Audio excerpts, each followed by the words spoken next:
I was sitting in my brother's law office, fingers wrapped around a cup of coffee that had gone cold an hour ago, when Thomas looked at me over his mahogany desk and said the words that answered a question I'd been asking myself for 58 years.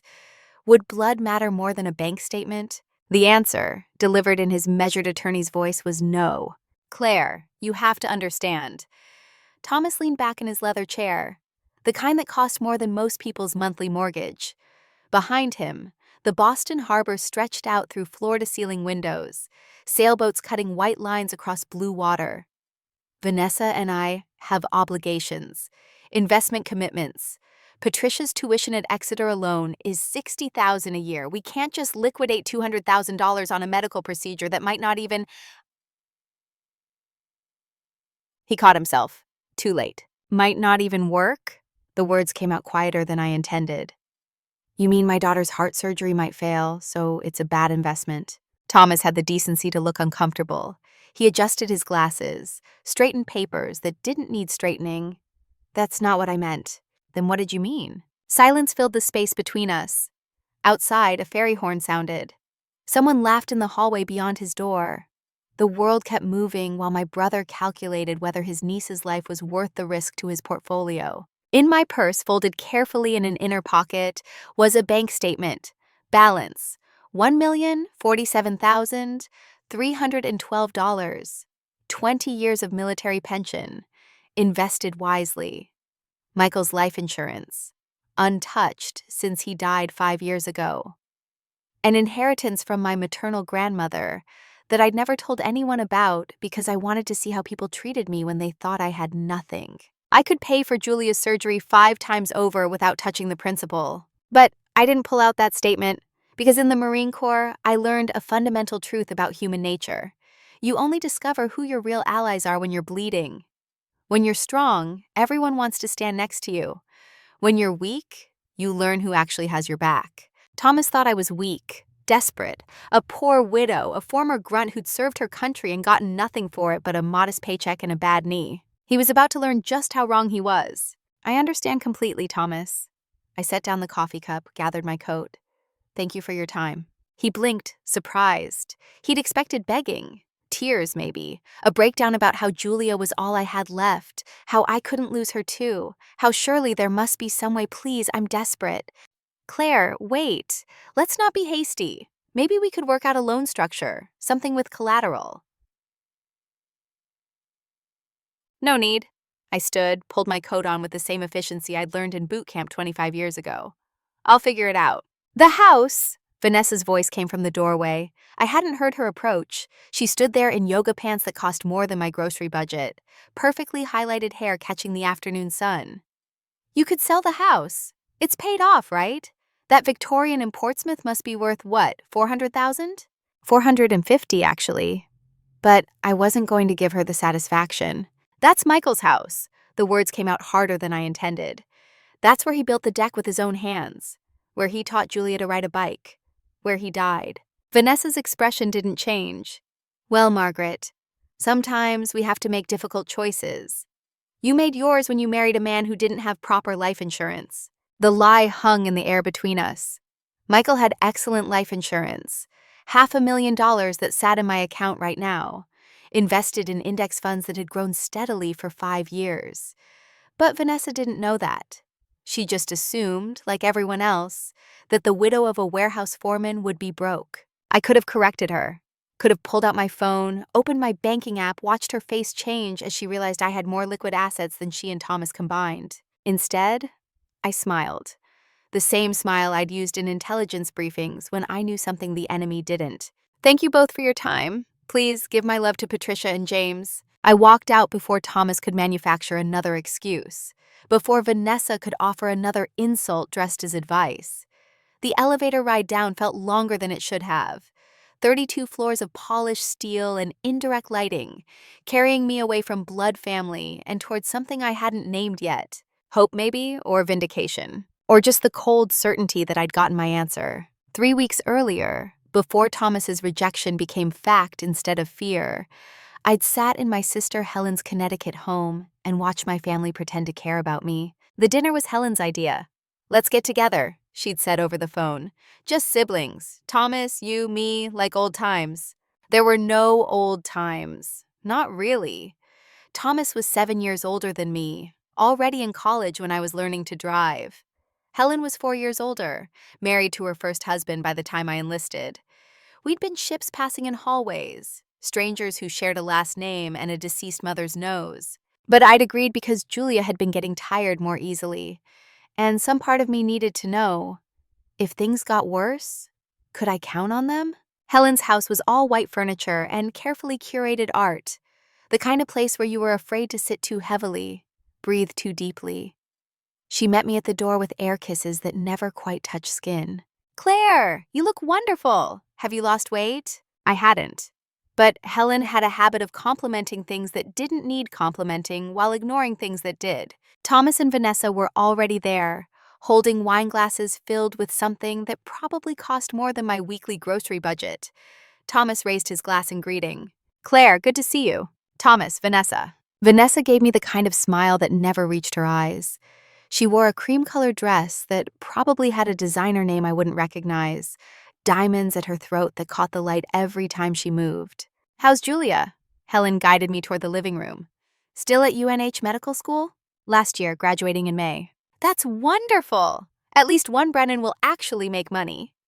Vanessa's laugh was light, casual, like she'd made a joke instead of an insult. I felt the words land but didn't react. Military training. Observe, assess, respond only when tactical advantage exists. "Medicine is a calling," I said instead. "Money's just a consequence." "Well, it's a nice consequence to have." Vanessa settled onto a white sofa that probably cost more than my car. "After all, look at Thomas. 20 years building his practice, and now we're very comfortable." Very comfortable meant the $2.3 million house Thomas had bragged about last Christmas. It meant private schools for their kids, summers in the Hamptons, investment properties in Vermont. It meant never having to check a price tag or think twice about booking a vacation. Helen's boyfriend Marcus emerged from the kitchen carrying appetizers. He was her third significant other since the second divorce, a real estate developer with 2 white teeth and cologne that preceded him into rooms. "Ladies, gentlemen, bruschetta?" We made small talk. Helen asked about my job at the logistics company. Thomas mentioned a case he'd won. Vanessa talked about redecorating their summer house. Marcus discussed property values in Greenwich. Nobody asked about Julia's health. Nobody asked how I was managing on my own. Nobody seemed to notice that I'd barely touched my wine, that my smile felt painted on. An hour into dinner, I tried to steer conversation somewhere real. "Julia's been having some health issues." I kept my voice casual, testing the waters. "Nothing serious, but we're running tests." Helen looked up from her salmon. "Oh, what kind of issues?" "Fatigue, mostly. Shortness of breath. The doctors are being thorough." A pause. Thomas cut his fish with surgical precision. "I'm sure it's nothing," Vanessa said brightly. "Young people today, they're always stressed. Too much screen time, not enough sleep." The conversation moved on. Marcus asked Thomas about commercial real estate law. Helen mentioned a spa location she was considering in Massachusetts. Nobody asked follow-up questions about Julia. I sat there, fork in hand, and understood with crystalline clarity that if I called tomorrow and said Julia needed a kidney, I'd get the same polite distance, the same subtle redirection. They'd be sorry, of course. They'd send flowers. They'd feel terrible. But they wouldn't help. Later, standing in Helen's marble-tiled foyer with my coat on, I'd hugged my sister and felt the gap between us like a physical thing. "We should do this more often," Helen said. "We should." We both knew we wouldn't. Driving home that night, I'd passed the exit for Thomas's neighborhood in Boston, then the turnoff toward my small town in New Hampshire. The distance between their lives and mine felt longer than miles could measure. 2 weeks after that dinner, a cardiologist changed everything. Julia had collapsed during rounds at the hospital where she did her clinical rotations. One moment she was checking a patient's vitals. The next she was on the floor, nurses scrambling, her attending physician shouting orders. They admitted her immediately, ran every test imaginable, found what they'd been missing for 24 years, congenital heart defect, a malformation in the left ventricle that had been compensating, working harder than it should, finally reaching the point where compensation wasn't enough. The cardiologist was young, competent, and devastatingly honest. His name was Dr. Rahman, and he sat across from Julia and me in a small consultation room that smelled like antiseptic and bad news. The good news is we caught it before complete failure. The bad news is we need to intervene quickly. Surgery, open heart. We'll repair the valve, reconstruct the chamber wall, give the heart room to function properly. Julia sat perfectly still. Her hand found mine under the table, squeezed once. What's the timeline? My voice came out steadier than I felt. 6 to 8 weeks. Any longer and we risk sudden cardiac arrest. The defect is progressing faster than we'd like. And the surgery itself? Dr. Rahman pulled up images on his computer. Hearts in cross-section, chambers highlighted in blue and red, animations showing blood flow before and after repair. 5 to 6 hours in the OR, 3 to 4 days in ICU, 2 weeks in hospital. Full recovery takes months, but Julia's young and otherwise healthy. Prognosis is excellent if we operate soon. The if hung in the air like smoke. What about medical school? Julia's first question wasn't about survival. It was about her future. You'd miss this semester. Resume in fall. You're looking at a 6-month delay in graduation. But alive and delayed beats the alternative. The consultation lasted 45 minutes. By the end, I had papers, surgical consent forms, pre-op instructions, medication protocols, and one number that felt like a fist to the chest, $380,000. Insurance would cover $180,000. The deductible, co-insurance, out-of-network anesthesiologist, and uncovered procedures added up to $200,000 out of pocket. Due within 10 days of surgery. In the parking lot afterward, Julia stood by my car and cried. Not from fear, though fear was there, but from frustration. I'm sorry, Mom, I'm so sorry. For what? Having a heart defect you didn't know about? For costing so much, for being expensive, for... I pulled her close. She was taller than me now, had been since she was 16, but she still fit against my shoulder the way she had when she was small. Julia, listen to me. You are not expensive, you are priceless, and we're going to handle this. How? How are we going to afford, We'll figure it out. She pulled back, wiped her eyes.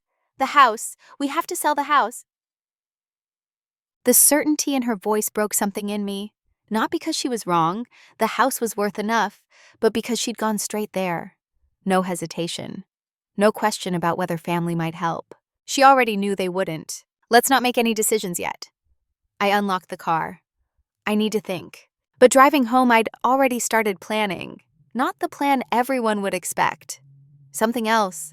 Something that would answer questions I'd been too afraid to ask directly. That night, I sat at my kitchen table. The same table where Michael and I had done taxes, where Julia had done homework, where we'd eaten 1,000 ordinary meals, and laid out my options. Option 1, pay for the surgery myself. Simple, clean, problem solved. Option 2, ask Thomas and Helen for help. See if blood meant anything when it cost something. Option 3, sell the house. Give up the one place that still held Michael's presence in every board and nail. The smart move was option 1. I had the money, Julia would get her surgery, life would continue. But something stopped me from making the smart move. I thought about that dinner at Helen's house, the casual dismissal of Julia's health concerns, Vanessa's comment about making money, Thomas's obvious calculation of everything in terms of cost versus benefit. I thought about Michael's funeral 5 years ago, when Thomas had stood beside me at the grave and promised, "Anything you need, Claire, family takes care of family." I thought about 20 years in the Marines, where I'd learned that people reveal their true character under pressure, where I'd learned that you don't really know your squad until combat starts. And I made a decision. I would test them, not cruelly, not vindictively, just honestly. I would ask for help and see who offered it. I would let them think I was desperate and watch how they responded to desperation. If they helped, I'd know their care was real. I'd pay them back immediately, and we'd move forward with honest relationships. If they didn't help, I'd know that too, and I'd proceed accordingly. The money in my account was my insurance against disaster, but it was also my truth serum. By not using it immediately, I could see past the performance of family to the reality underneath. Julia didn't need to know. Not yet.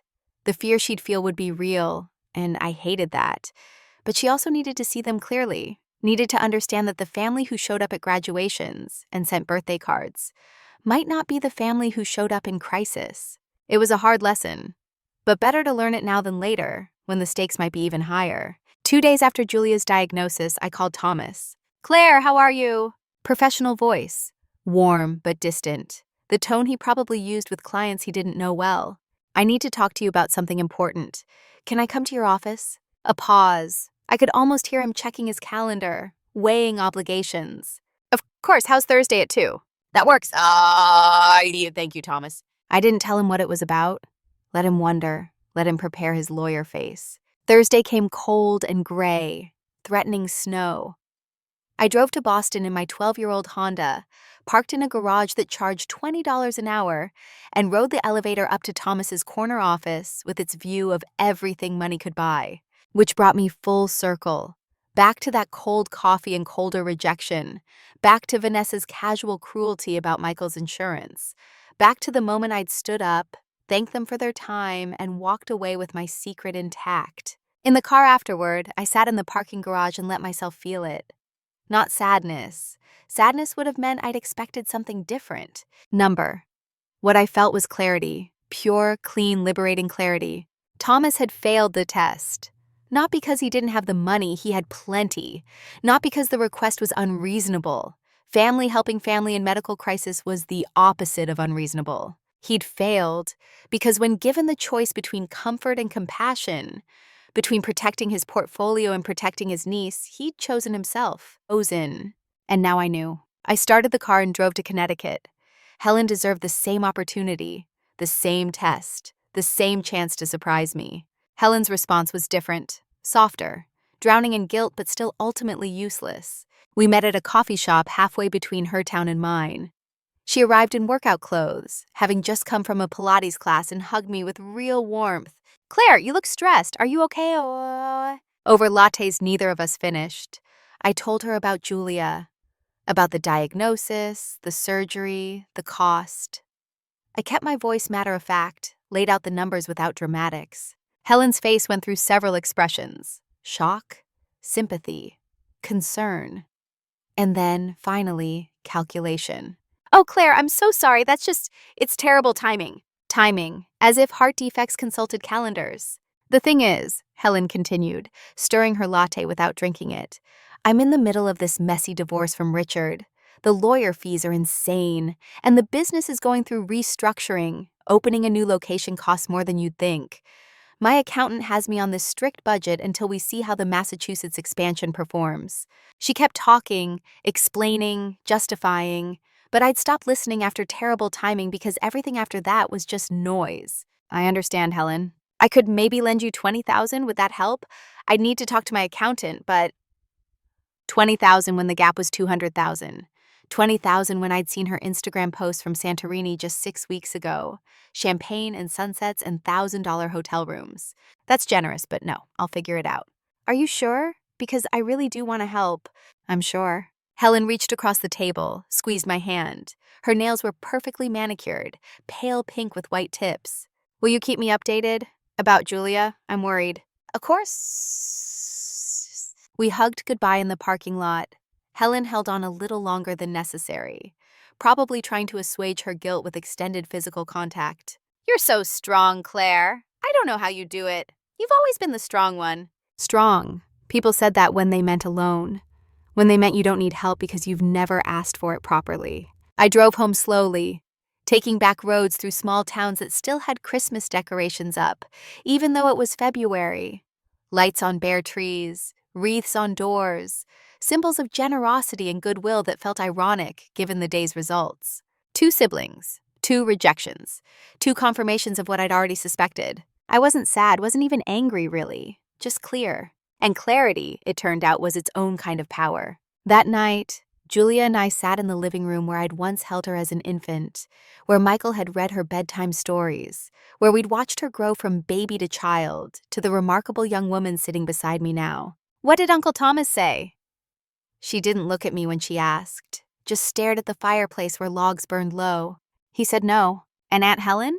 "The same, in nicer words, but the same." Julia nodded slowly. She'd expected it. We both had. "So we sell the house. Maybe, or maybe something else works out." "Mom." She turned to face me, and in the firelight, she looked older than 24.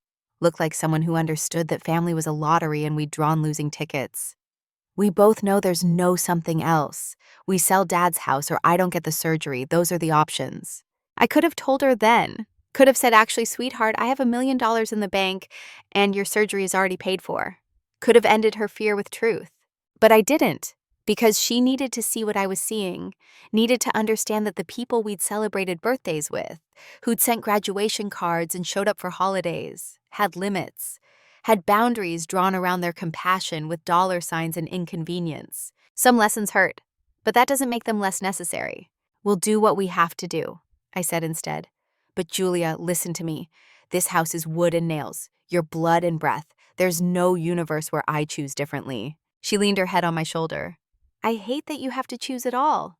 I know. We sat there while the fire burned down and the night grew cold around us. Outside, snow began to fall. Light at first, then heavier, accumulating on the deck Michael had built with his own hands, on the yard where Julia had played as a child, on the roof that had sheltered us through storms literal and metaphorical. And somewhere in my memory, another snowstorm started to take shape. Another night when strangers had knocked on my door, and I'd made a choice that would echo forward through years I couldn't have imagined. February 2014, 11 years ago. A night I'd almost forgotten until it became the key to everything.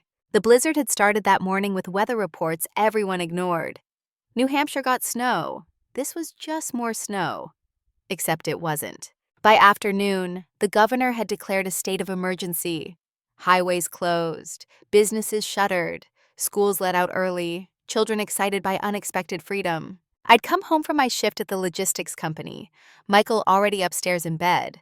The cancer had been diagnosed 6 months earlier, stage 2. Treatable, they said. But treatment meant exhaustion, meant nausea, meant days when getting out of bed felt like climbing mountains. Julia was at a friend's house for the weekend, 13 years old, and desperate to be anywhere but home, where sickness had settled into the walls like mold. I remembered standing in the kitchen, watching snow fall sideways, thinking about mortality and medicine, and how quickly solid ground could become quicksand. The power flickered twice. I found flashlights, filled the bathtub with water, checked that we had enough firewood. Old habits from military training. Prepare for worst case, hope for best. By 8 p.m., the world outside had disappeared. White on white on white, the street invisible under 2 feet of accumulation, the wind screaming around corners and rattling windows. I'd made soup, checked on Michael, who slept restlessly, settled in for a long night alone with my thoughts. Then came the knock. At first I thought I'd imagined it. The wind played tricks, made sounds that weren't there. But then it came again, louder, more insistent, desperate. I grabbed a flashlight and went to the door with my heart in my throat. Woman alone, sick husband upstairs, storm raging. Every instinct said, don't open it. Through the peephole, I saw them. A man, his beard frozen solid, eyes wild with panic. Behind him, a woman clutching a small child wrapped in a jacket too thin for this weather. The child's face was blue. His eyes were closed. I opened the door. Wind hit me like a fist. Snow swirled in, coating the entryway in seconds. The man stumbled forward. Please! His voice was wrecked, raw from shouting over wind. Our car died. We've been walking. My son. The woman behind him swayed. The child in her arms wasn't moving. Every cautious bone in my body said, this is how you get hurt. This is how you get killed. Strangers in the night, desperate people, no way to verify their story. But the child's blue face overrode everything else. Get inside. Now. They practically fell through the door. I slammed it behind them, shutting out the storm. Up close, they looked worse. The man's face was frostburned, his hands shaking uncontrollably. The woman's lips were gray. And the child. Bathroom, down the hall. I pointed with the flashlight. Strip him, everything, I'll get blankets. Military training took over. Triage, prioritize, act. I grabbed every blanket in the house, cranked the thermostat, got the fire roaring, filled the kettle for hot water bottles, found my old field medic kit from deployment.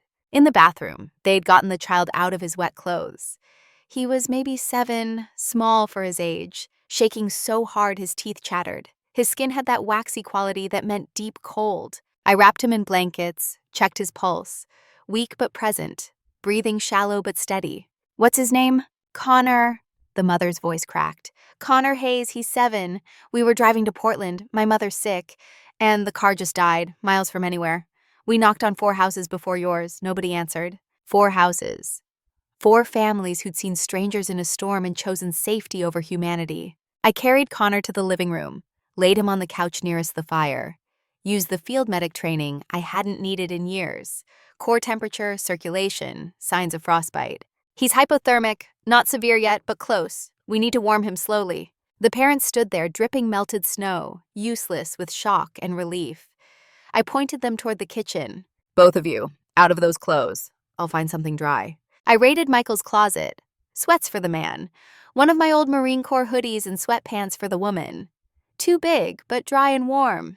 While they changed, I made soup, heated water for tea, checked Connor's vitals every few minutes. By midnight, color had started returning to his face. By 1 a.m., he opened his eyes and asked where he was. By 2 a.m., he was sipping broth and complaining that he couldn't feel his toes. The parents introduced themselves properly. Richard and Amanda Hayes. He was a sales manager for a logistics company. She was an elementary school teacher. They'd been struggling financially, could barely afford the trip to see Amanda's sick mother. And now this. Richard kept apologizing. Amanda kept crying. I kept telling them to stop. Anyone would have done this, I said. Richard shook his head slowly. 4 houses didn't. I'd given them my bedroom. Couldn't put Michael in with strangers, and the couch wasn't enough for a traumatized family. I slept in a chair by Connor's side, checking his breathing every hour. By morning, the storm had passed.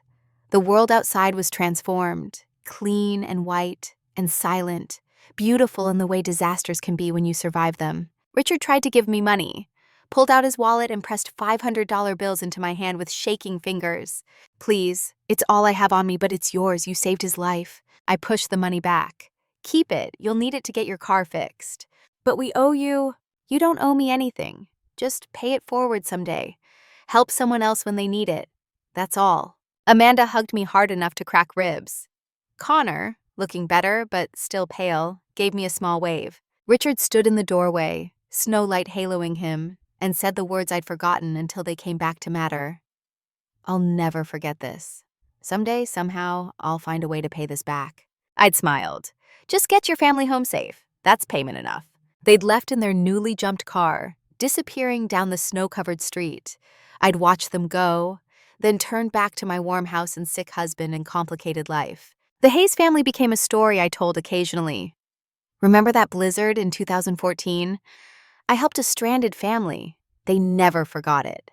The kind of story that made people nod and say how nice, and that's what we should all do. Just a story, just a memory, until it wasn't. 3 days after Helen's gentle rejection, I called a realtor. Susan Chen had sold Michael and me this house 18 years ago. She'd walked us through every room, pointed out the solid bones beneath outdated wallpaper, seen the potential we'd seen. She'd sent flowers when Michael died, birthday cards for Julia. She remembered. Claire, her voice over the phone was warm, professional. How can I help you? I need to list my house. A pause. Are you sure that's a big decision? I'm sure. How quickly can we move? In this market, 3 weeks, maybe 4 for closing. Can I ask why? I told her the truth, or part of it, Julia's heart, the surgery, the cost, the timeline. What I didn't tell her, that I had the money, that this was theater, that I was setting a stage and waiting to see who wandered onto it. Susan came over the next day, walked through the house with an appraiser's eye, making notes on a tablet. She paused in the kitchen where Michael had installed cabinets, in the living room where he'd refinished the floors, on the deck he'd built board by board. Claire, I have to ask. Have you explored all your options? Family loans, home equity? I've explored everything. She nodded slowly, believing the lie because why wouldn't she? Women in my position, widowed, working class, facing medical crisis, didn't have secret millions. They had exactly what they appeared to have, not enough. We listed the house at $450,000, a fair price, maybe even low for the current market. The sign went up on a Tuesday morning, bright red letters announcing my apparent desperation to the neighborhood. Mrs. Chen from next door came over that evening with a casserole and concern. Maggie, I saw the sign. Is everything all right? I lied smoothly now. The story rehearsed. Julia graduating soon, wanting something smaller, time for a change. Mrs. Chen nodded, but her eyes said she knew there was more to it. Everyone always knew there was more to it. but polite people didn't press. The listing went live online. Within days, showing requests came in.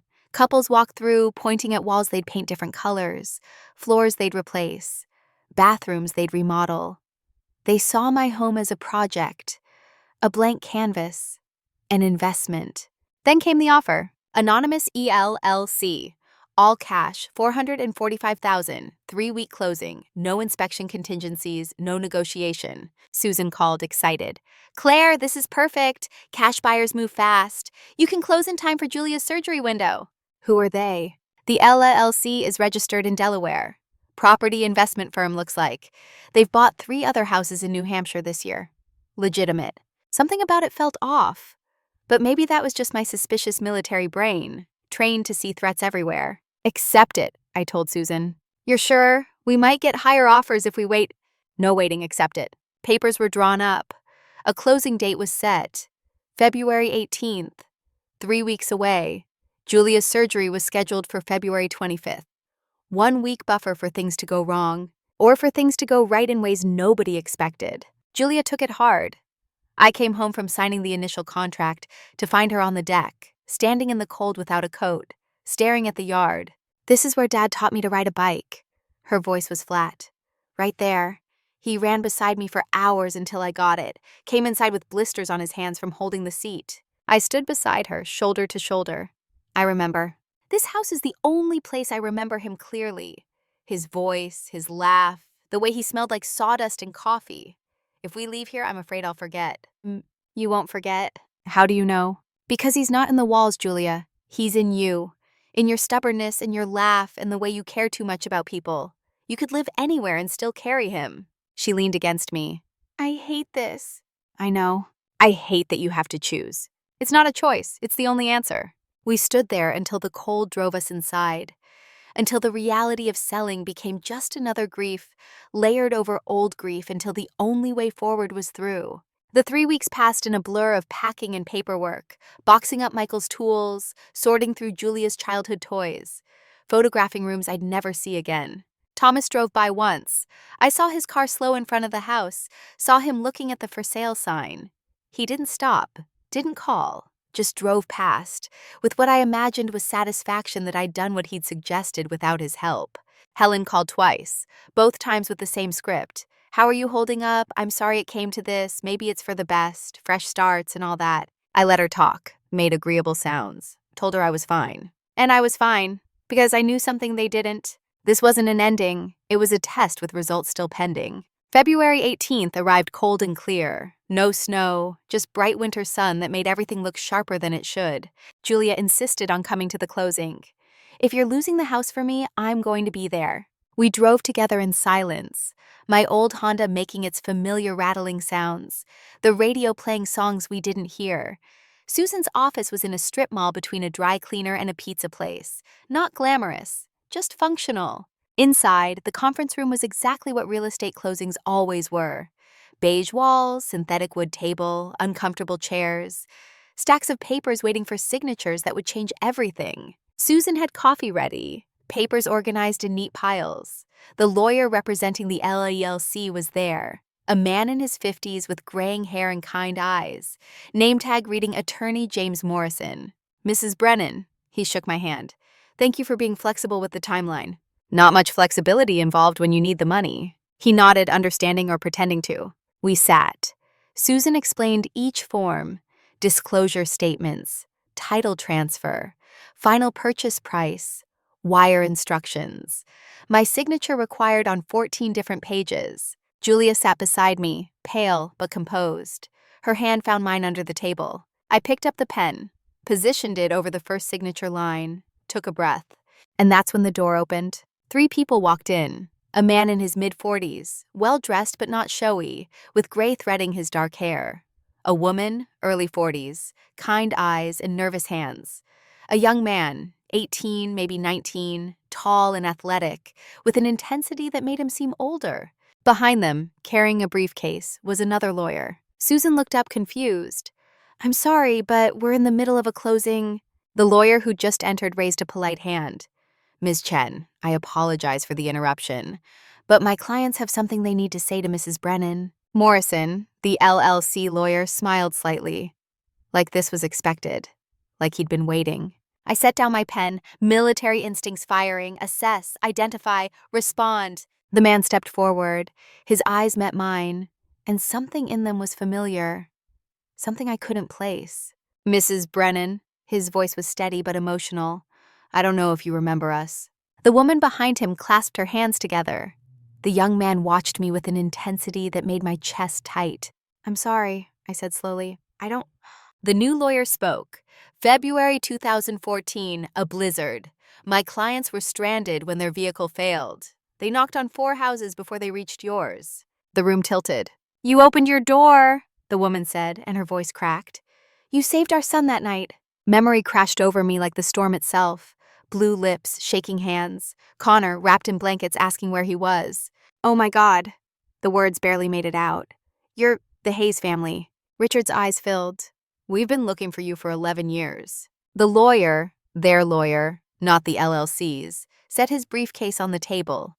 Mrs. Brennan, my clients learned that this property was being sold under financial duress. They asked me to facilitate an alternative arrangement. Julia's grip on my hand tightened. I don't understand. Amanda Hayes moved closer. When we left your house that morning, I wrote you a thank you note. But we didn't have your contact information, just your first name and the street. We've been searching ever since. Richard nodded. Private investigators, database searches. Every winter storm, we'd drive through New Hampshire looking for that street, that house. And then 2 weeks ago, our investigator found a property listing. The description matched. We had to know if it was you. Morrison opened his briefcase, pulled out documents. Mrs. Brennan, the anonymous LLC that purchased this property, is registered to the Hayes Family Trust. As of this morning, that purchase is complete. I stared at the papers he slid across the table. Property deed, my house, purchased by strangers who weren't strangers. I don't understand, I said again, my voice stronger now despite the shock. The young man, Connor, it had to be Connor, spoke for the first time. Mrs. Brennan, I'm the boy you saved. I don't remember everything from that night, but I remember waking up warm and safe. I remember thinking an angel had found us, and I remember my parents telling me every year after that we had to find you, that we had a debt we couldn't repay. There is no debt, I said automatically. Yes, there is. Richard's voice was firm. That night, you didn't just give us shelter, you gave us hope. You showed us humanity when 4 other houses showed us fear. You refused payment when we had nothing else to offer. You told me to pay it forward. Amanda's tears spilled over. And we did. God, we did. But we never forgot you. We never stopped looking. Morrison tapped the documents. The Hayes Family Trust has completed the purchase of this property. They are now executing a quitclaim deed transferring full ownership back to you, Mrs. Brennan. No payment required. No conditions. The house is yours. Julia made a sound, half laugh, half sob. Additionally, Morrison continued, the Hayes Family Foundation has established a medical fund in your daughter's name. $200,000 payable directly to Portsmouth Regional Hospital for all surgical costs and related care. The room went silent except for the sound of my heart, which was loud enough to hear. Richard met my eyes. You gave me one night? I built a life on that night. After we left your house, something changed in me. I'd been playing it safe, terrified of taking risks. But you didn't calculate risk. You just acted. You showed me what courage looks like. He explained it all then, how he'd quit his failing sales job a month after the blizzard, started his own logistics company, nearly went bankrupt twice, thought about giving up 100 times. But every time he wanted to quit, he remembered my door opening in the storm, remembered being saved by a stranger who didn't calculate odds. The company had grown, slowly at first, then faster. By 2021, they'd landed a major government contract. By 2024, Hayes Logistics was worth $50 million, employed 200 people across 3 states. Amanda talked about the Hayes Family Foundation, started in 2018. They'd helped hundreds of families facing crisis, medical, financial, housing, all of it built on the principle I'd unknowingly taught them. When someone needs help, you don't calculate, you act. Connor explained how he'd chosen engineering, how he'd applied to MIT with a single essay about the night a stranger saved his life, how he planned to build medical devices that would save others the way I'd saved him. And through it all, they'd been searching, looking for the woman who'd opened her door and refused payment, looking for me. We didn't want to intrude, Richard said. That's why we went through the LLC. We needed to understand your situation first, make sure we could help in a way that actually helped. But how did you? I started. Morrison answered. When the property was listed, we conducted discreet inquiries. Medical records are confidential, but hospital financial departments are less so. We learned about Julia's surgery, the cost, the timeline. Connor added, and we learned you have family in the area, a brother who's an attorney, a sister who owns businesses. The silence that followed had weight to it. They knew. They knew I'd asked for help and been refused. When we realized you were selling your home to save your daughter, Amanda said quietly, we couldn't stand by. Not after what you did for us. Richard pulled out a chair and sat across from me. Mrs. Brennan, Claire, I need you to understand something. This isn't charity. This isn't pity. This is payment. You saved my son's life when you had every reason to keep that door closed. You had a sick husband upstairs, uncertain finances, strangers at your door in the dark, and you chose humanity anyway. Anyone would have… No. His voice was firm. 4 houses proved that no, they wouldn't. You did. And that choice echoed through 11 years, through a business built on the courage you showed me, through a foundation built on the compassion you demonstrated, through my son's entire life, which exists because you acted without hesitation. Morrison pushed documents toward me. All that's required is your signature accepting the property transfer. The medical fund is already established. Julia's surgery can proceed without any financial burden. I stared at the papers, at the names Claire Brennan, Julia Brennan, Hayes Family Trust, at the amount $0 due from recipient. My hands shook as I picked up the pen. Julia was crying openly now. Susan Chen had tears running down her face. Even Morrison looked emotional. I signed. 1 page, then another. The scratch of pen on paper. The sound of a door opening in a storm echoing forward through time. When I finished, Amanda came around the table and hugged me. Richard followed. Connor stood back, respectful, until I pulled him in too. Thank you, I whispered into his shoulder. Not for this. For surviving. We stood there. Strangers who weren't strangers, connected by 1 night and 11 years, and the simple choice to open a door. The paperwork took another 20 minutes. Details about the transfer, instructions for accessing the medical fund, contact information exchanged, real information this time, not just first names. Julia kept wiping her eyes, kept looking at me like I was someone she didn't quite recognize. Later, I'd explain. Later, I'd tell her about tests and families and trust. But not yet. We were standing, gathering coats and bays when I heard the voice from the doorway. What the hell is going on here? I turned. Thomas stood there, Vanessa beside him, both dressed like they'd come from somewhere important, both staring at the scene with expressions I couldn't quite read. Thomas, my voice came out calmer than I felt. What are you doing here? Helen told me you were closing today. I wanted… He stopped, looking at the Hayes family, at Morrison, at the papers on the table.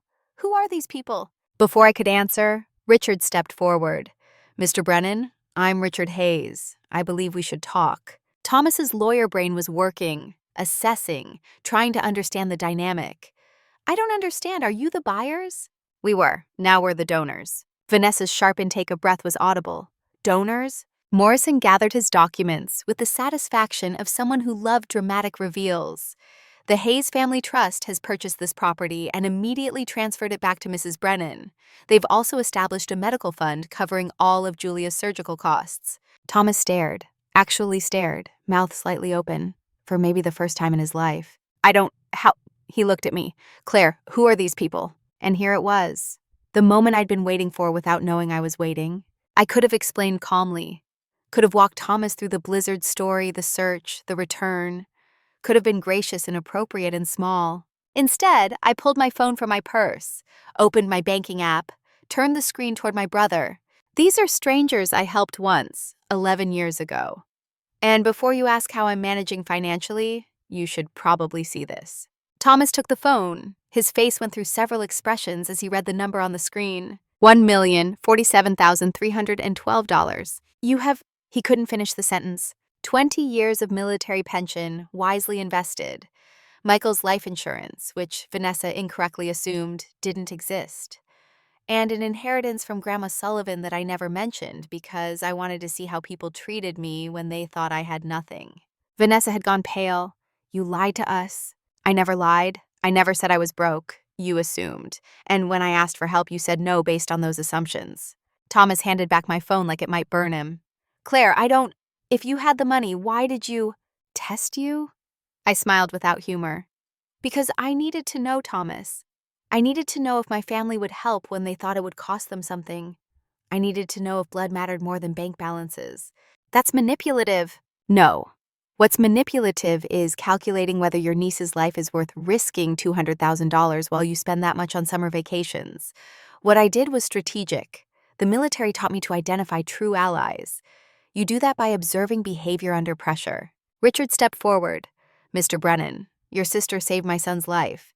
She had a sick husband upstairs, uncertain finances, and strangers at her door in the middle of the night. She didn't calculate. She didn't hedge. She opened the door.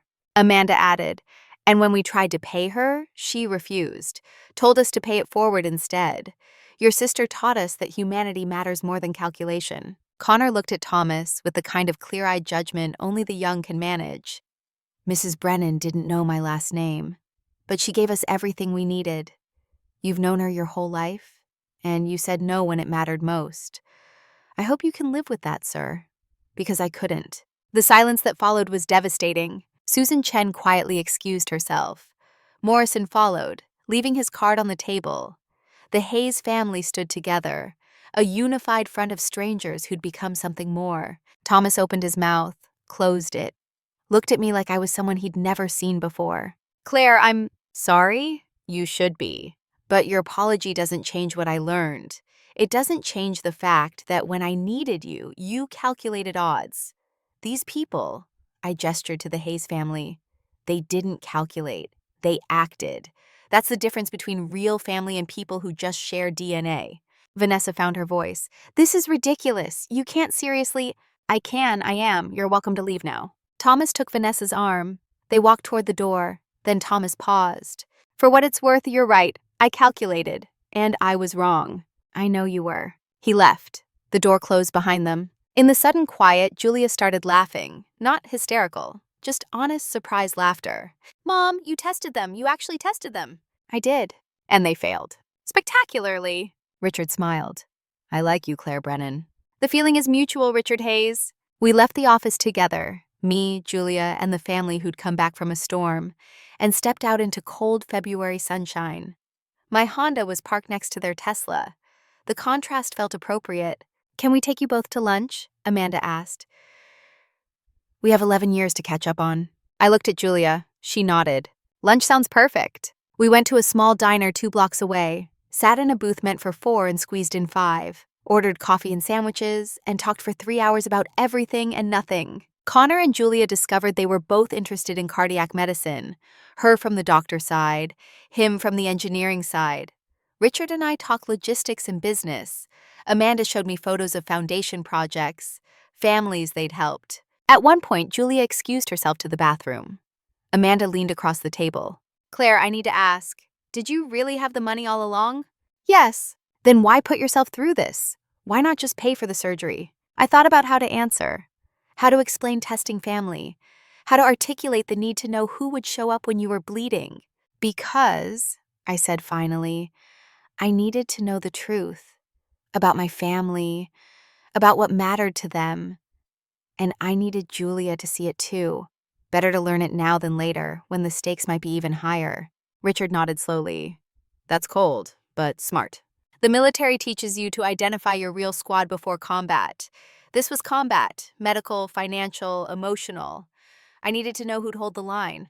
And your brother didn't. No, but you did, and you didn't even know it was a test. Amanda squeezed my hand.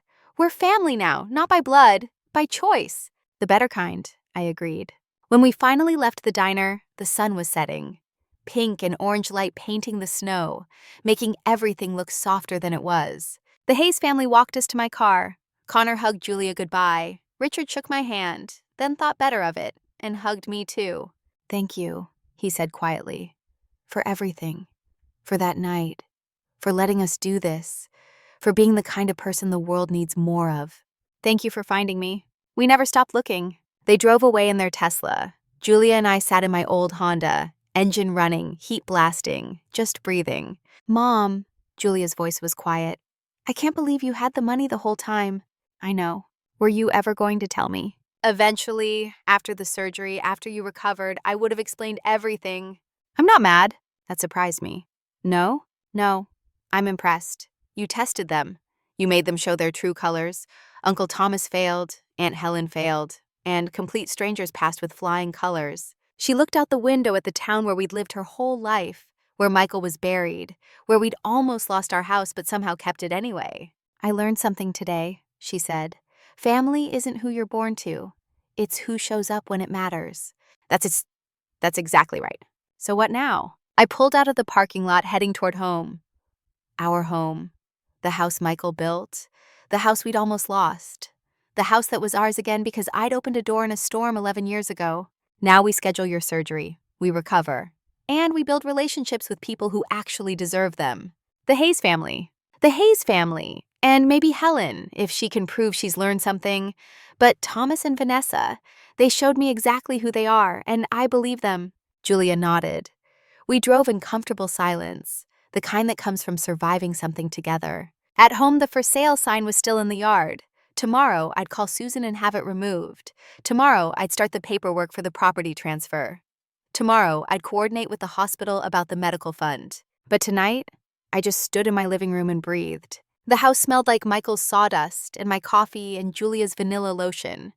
It smelled like home, like survival, like a door opening in a storm. Julia went upstairs to bed. I stayed up, sitting by the fireplace where Connor Hayes had warmed himself 11 years ago, where he'd gone from blue-lipped and dying to pink-cheeked and alive. One choice, one door, one moment of choosing humanity over fear. And it had echoed forward through time until it saved me back. In the morning, my phone would ring. Thomas would call with apologies I wouldn't quite accept. Helen would text with questions I wouldn't fully answer. The news would somehow leak. Marcus, probably, Helen's boyfriend who couldn't keep a secret. And the story would spread through our small town like fire. But tonight, in the quiet house I'd almost lost, I just sat with the knowledge that sometimes the family you choose is better than the family you're born with. And sometimes, opening a door in a storm saves more than just the people on the other side. Sometimes it saves you too. The morning after the closing, I woke to silence, not the peaceful kind, the kind that feels like the world holding its breath before everything changes. Julia was already awake. I found her in the kitchen, laptop open, coffee untouched beside her. Mom, her face was pale in the early light. You need to see this. She turned the screen toward me. Facebook, our small town's community page. The post was from Marcus, Helen's boyfriend, written at 11 p.m. the night before. Incredible story from today. A family spent 11 years searching for the woman who saved their son during the 2014 blizzard. When they found her selling her house to pay for her daughter's surgery, they bought it and gave it back. Meanwhile, her wealthy attorney brother refused to help. Faith in humanity restored, but also, wow. Hashtag pay it forward, hashtag real family. 300 comments already, growing by the minute. I set down my coffee cup slowly. Marcus. Of course it was Marcus. The man couldn't keep a confidence if his life depended on it. How bad is it? Julia scrolled. It's everywhere. The Portsmouth Herald picked it up. Boston Globe has a request in your email. Someone shared it to a Reddit thread that has 50,000 upvotes. My phone started ringing. Unknown number. I declined. It rang again immediately. Different number. They're calling the house line too. Julia's voice was tight. Mom, what do we do? I thought about Thomas waking up to this, about Vanessa checking her social media feeds, about the careful distance they'd maintained from accountability suddenly collapsing. We do nothing, let them come. The calls didn't stop. By 9 a.m., I had 47 missed calls. My voicemail was full. Julia's phone was ringing too. Friends, classmates, people she hadn't talked to in years, suddenly very interested in our lives. At 10 a.m., a news van pulled up outside, Channel 9 from Manchester. A reporter knocked on my door with a cameraman behind her. Mrs. Brennan, I'm Laura Martinez from WMUR. We'd love to talk to you about what happened yesterday. Just a few questions. No comment. I closed the door gently but firmly. She knocked again. Mrs. Brennan, people are really inspired by your story. Don't you want to share No comment. I texted Richard. The story leaked. Media at my door. This is going to get worse before it gets better. His response came in seconds. We're getting calls too. Should we coordinate? Let me think about it. By noon, there were 3 news vans. By 2 p.m., my email inbox had collapsed under the weight of interview requests. Good Morning America, Today Show, People Magazine, local podcasts, YouTube channels I'd never heard of. Thomas called at 3. I let it go to voicemail, then listened to his message. Claire, I don't know what you said to Helen's boyfriend, but this is out of control. My firm is getting calls, clients are asking questions. We need to talk about damage control. Call me back. Damage control. Not apology. Not concern for how Julia and I were handling sudden public attention. Just damage control for his reputation. I deleted the message. Helen called next. Her voice was tears and panic. Claire, Marcus didn't mean anything by it. He thought it was inspiring. He didn't know it would blow up like this. Can you please issue a statement saying Thomas isn't a bad person? People are saying terrible things about him online. About Vanessa. About me. What kind of things? A pause. Then quietly. That we're heartless. That we value money over family. That we should be ashamed. And are you ashamed? Another pause, longer this time. I don't know what I am anymore. But Claire, please. He's my brother too. Our brother. This is destroying him. Helen, I didn't leak the story. Marcus did. And I didn't make Thomas say no to Julia's surgery. He did that himself. Whatever consequences he's facing now, they're not because of me. They're because of his choices. But you could fix it. You could tell people there's more to the story. There isn't more to the story. The story is complete. Thomas calculated whether his niece was worth helping and decided she wasn't. The fact that it's public now doesn't change what happened. Helen's breathing was ragged on the other end. I'm sorry, for my part in it, for not helping when I could have, for being weak. I know you are. Can you forgive me? Eventually. But Helen, forgiveness doesn't mean pretending it didn't happen. It means accepting that it did, and choosing to move forward anyway. I'm not ready to move forward yet. She hung up quietly. Julia came downstairs dressed and determined. We need to leave, go somewhere until this dies down. We're not running. Mom, there are reporters camped outside our house. Let them camp. This is our home. We almost lost it once. I'm not abandoning it now. Julia studied my face, then nodded slowly. Okay, then what's the plan? We live our lives. We ignore the noise, and we schedule your surgery. The surgery. In all the chaos, I'd almost forgotten. Julia's heart, broken and waiting, still needed the actual medical intervention that would save her life. I called Dr. Rahman's office. His scheduler was professional and efficient. Mrs. Brennan, I heard about, anyway, Dr. Rahman has an opening next Wednesday. I know it's soon, but given the urgency, Wednesday is perfect. The hospital received notification of the Hayes Family Foundation Fund. All costs are covered. You won't need to worry about anything except Julia's recovery. Strangers. Complete strangers had removed every obstacle between my daughter and survival, while blood relatives had calculated the cost of compassion and found it too high. That evening, Richard called. Claire, Amanda and I have been talking. This media attention isn't going away. We could ignore it, but people are actually inspired. They're starting fundraisers for other families. They're volunteering at shelters. Something good is happening because of this story. But if we don't control the narrative, someone else will. Tabloids are already calling Thomas's office. Someone will pay him for his side of the story. And when they do, he'll spin it however makes him look best. He was right. Thomas was a lawyer. Spin was his native language. What are you suggesting? One interview. Us, you, Julia, local station only. We tell the story accurately. We control what gets said. Then we shut it down. No more comments, no more interviews, just one honest conversation. I thought about Julia upstairs, trying to focus on pre-op preparations while reporters knocked on our door, about Thomas crafting his defense, about the story becoming something twisted and unrecognizable. Okay, one interview, but I choose the questions. Deal! We scheduled it for Friday, 2 days away. WMUR agreed to film at the Hayes home in Massachusetts, away from the circus at my house. They'd send their best interviewer, Linda Chen, who'd covered local human interest stories for 20 years. Wednesday morning arrived cold and surgical. Julia and I drove to Portsmouth Regional Hospital in darkness. the sunrise painting the sky in shades of pink and gold that felt too beautiful for the day ahead. Dr. Rahman met us in pre-op. He was younger than most surgeons, but his eyes held the kind of steady competence that made you trust him with your life, with your daughter's life. Julia, we're going to take excellent care of you. This is what we do. You're going to wake up with a heart that works the way it should have all along. Julia squeezed my hand. Mom, what if? No what ifs, just certainty. You're going to be fine. But if I'm not, then I'll follow you into whatever comes next and drag you back by your hair. So make it easy on both of us and just survive. She laughed, actual laughter, even with the fear sitting heavy in her chest. The anesthesiologist came to walk her back. Julia hugged me hard enough to hurt. I love you, Mom. I love you more. See you in a few hours. They wheeled her away. The door swung closed, and I was alone in a waiting room that smelled like industrial coffee and anxiety. My phone buzzed. Richard, how's she doing? Surgery just started, 6 hours, they said. Amanda and I are in the parking lot. Connor, too. We didn't want you to be alone. Something in my chest cracked. You didn't have to. Yes, we did. Room number? I gave it to him.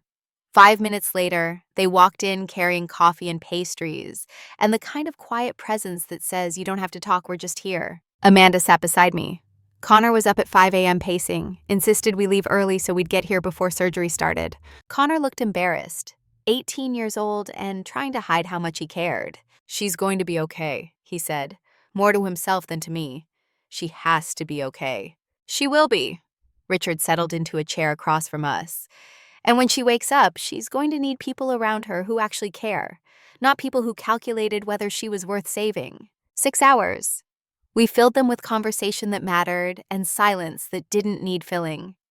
Richard told stories about building his company from nothing after that blizzard night, changed his perspective on risk. Amanda showed me photos of families the foundation had helped, single mothers, veterans, working people who'd done everything right and still couldn't afford to survive. Connor talked about his engineering projects at MIT, his dreams of building medical devices that would save lives the way a stranger had saved his. At hour 4, my phone rang. Thomas. I declined. At hour 5, Helen texted. Thinking of you and Julia today. Sending love. Too little, too late, but at least it was something. At hour 6 and 20 minutes, Dr. Rahman walked through the door still in surgical scrubs. His face was tired, but smiling. She's perfect. The repair went exactly as planned. Strong heartbeat, good circulation, no complications. Julia's going to recover beautifully. I stood up and my knees almost gave out. Richard caught my elbow. Amanda started crying. Connor pumped his fist and immediately looked embarrassed about it. Can I see her? Give us 30 minutes to get her settled in recovery. Then you can sit with her until she wakes up. Those 30 minutes felt longer than the 6 hours. When they finally let me back, Julia was pale and small in the hospital bed, tubes and wires connecting her to machines that beeped steady reassurance. I pulled a chair close and took her hand. Hey, sweetheart, you did it. You're on the other side. Her eyes fluttered, opened slightly, focused on me with effort. Mom, right here. It's over? It's over. Your heart works. You're going to be fine. A tear slid down her temple. I was scared. I know, me too. The Hayes family. In the waiting room, they've been here all day. They came. Of course they came. She closed her eyes again, drifting in the haze of anesthesia and relief. They're better family than Uncle Thomas. Yes, they are. Over the next week, Julia progressed from ICU to a regular room, to walking the hallways with a physical therapist. The Hayes family visited every other day, bringing books and terrible hospital cafeteria jokes and the kind of easy presence that made recovery feel less lonely. Connor and Julia talked for hours. Engineering and medicine, he explained, were just different approaches to the same goal, fixing what was broken. She told him about her dreams of specializing in cardiology, of helping people with hearts that didn't work right. He told her about his senior thesis, a low-cost cardiac device for developing countries. I'm calling it the Julia valve, he said one afternoon, voice quiet and serious, because your mom saved my life, which means I lived long enough to maybe save others. And you inspired me to focus on hearts specifically. Julia's eyes filled. Connor, you don't have to. I want to if that's okay. It's more than okay. I watched them from the doorway. 18 and 24, connected by crisis and kindness, and the simple fact that sometimes strangers become family when family becomes strangers. Thomas showed up on day 5, unannounced, carrying flowers, looking like a man who'd lost a fight with himself. I met him in the hallway outside Julia's room. She's sleeping. Can I wait? No. He flinched like I'd hit him. Claire, You need to leave. Julia doesn't want to see you. I don't want to see you. Whatever you think you need to say, save it. I'm trying to apologize. Trying doesn't count for much when you're 5 weeks late and a media storm deep.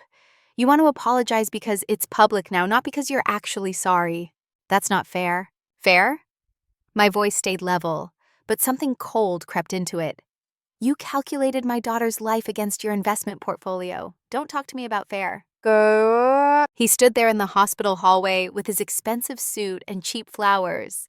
And finally, maybe for the first time in his life, no argument to make. I'll go.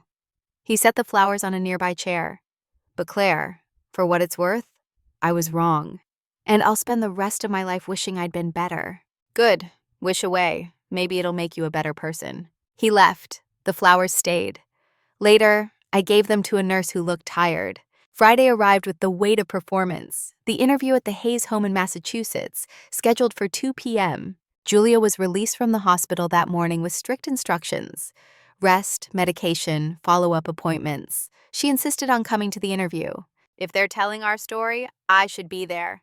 You just had open heart surgery 5 days ago. And I'm alive because of the Hayes family. I want to thank them publicly.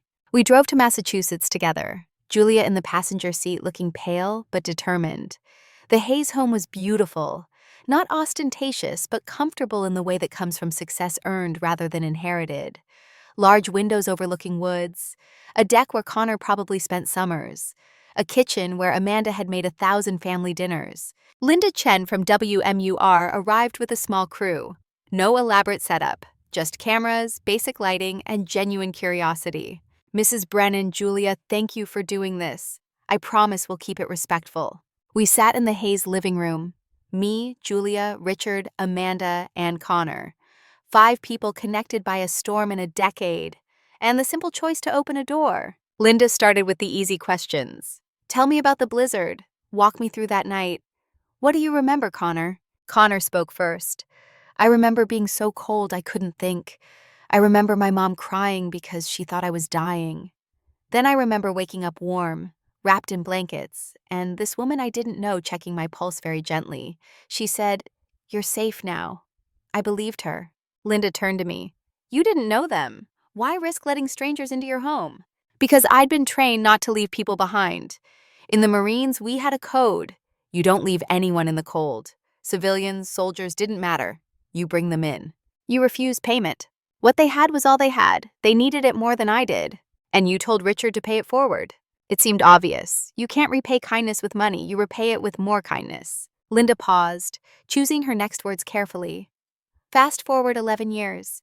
You're facing a medical crisis with Julia. $200,000 needed for surgery. You asked family for help. They said no.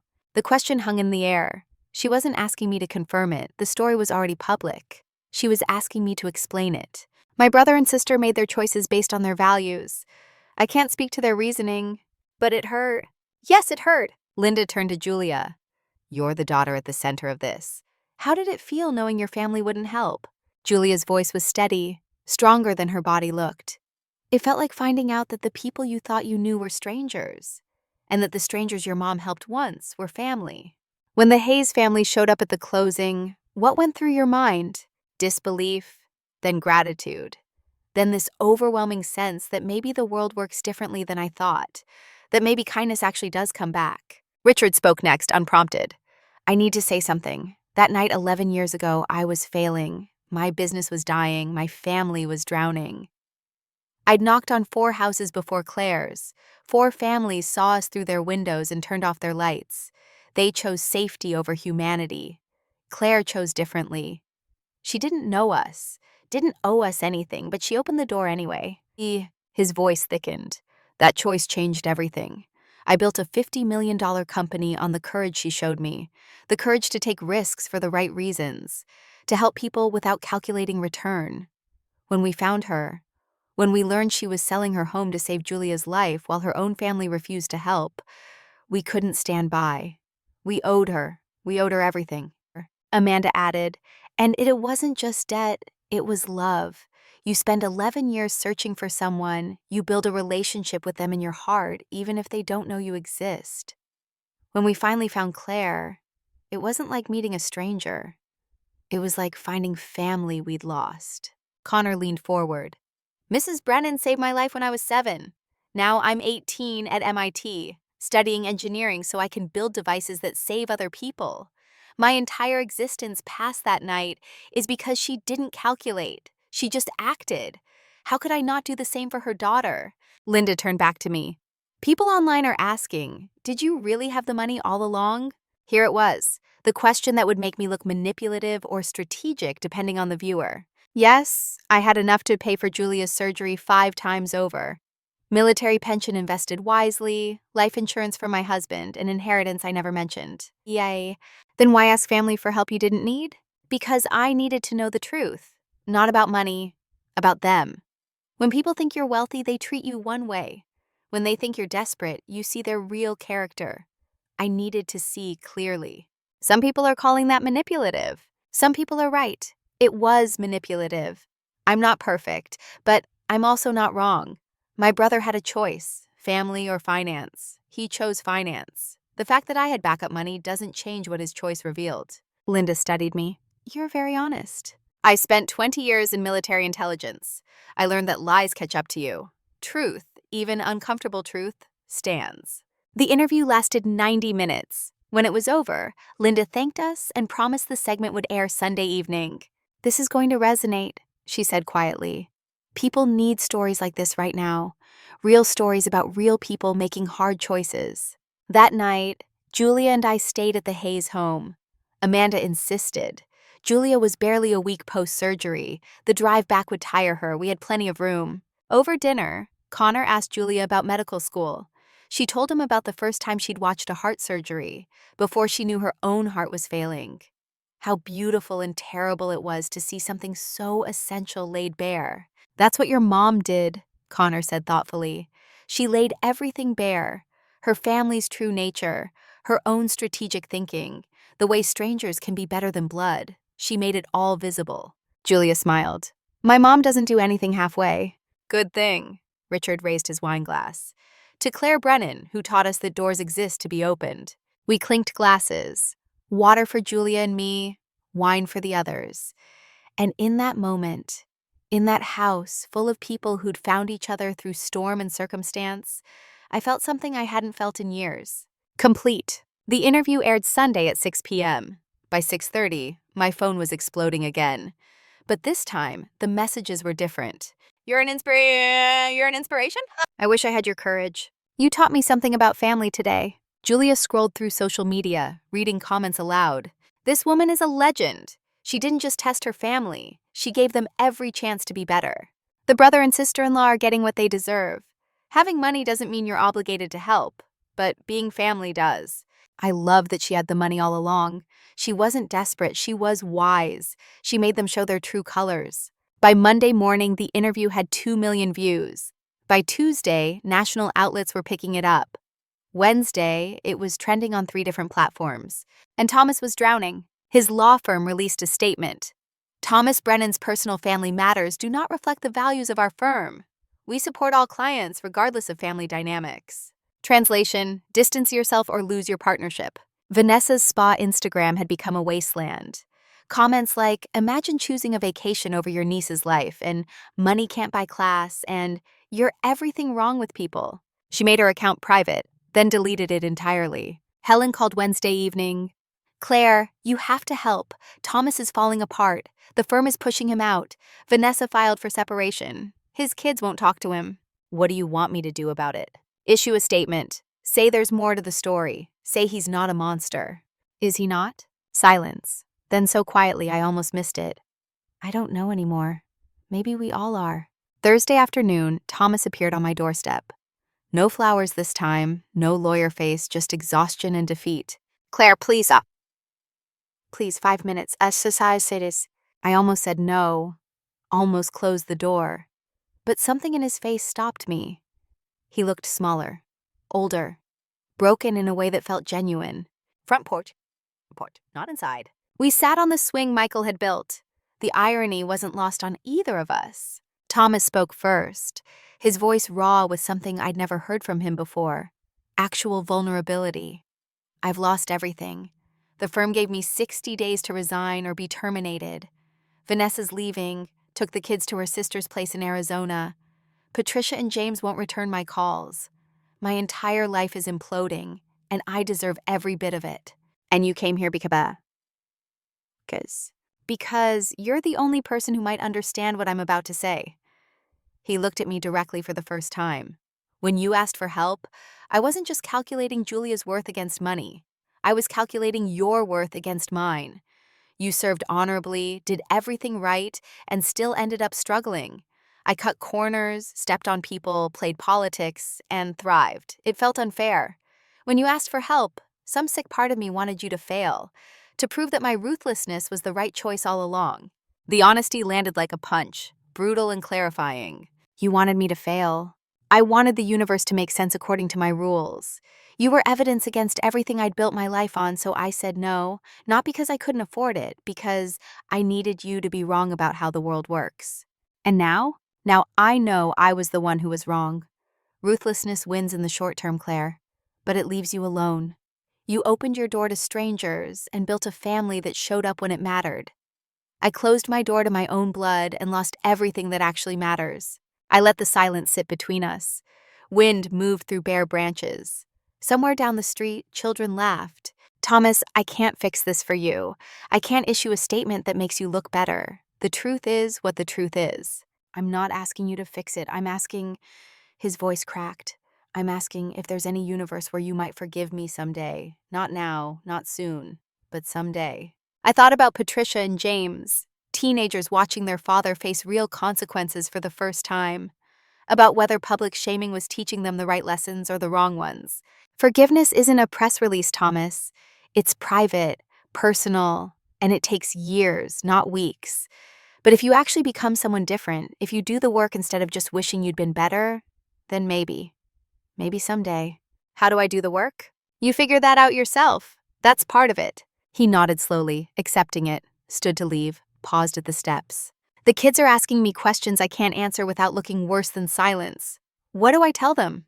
Tell them the truth. Show them that admitting you were wrong is braver than protecting your image. That might be the most important thing you ever teach them. He walked to his car, got in, sat there for a long moment before driving away. Julia appeared beside me.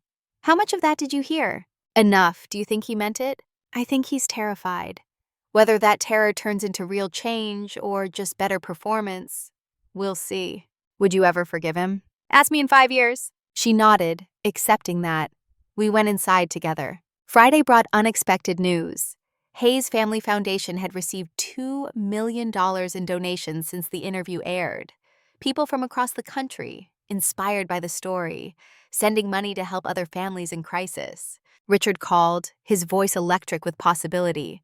Claire, this is incredible. We can help 50 more families this year, maybe 100, all because you opened your door that night.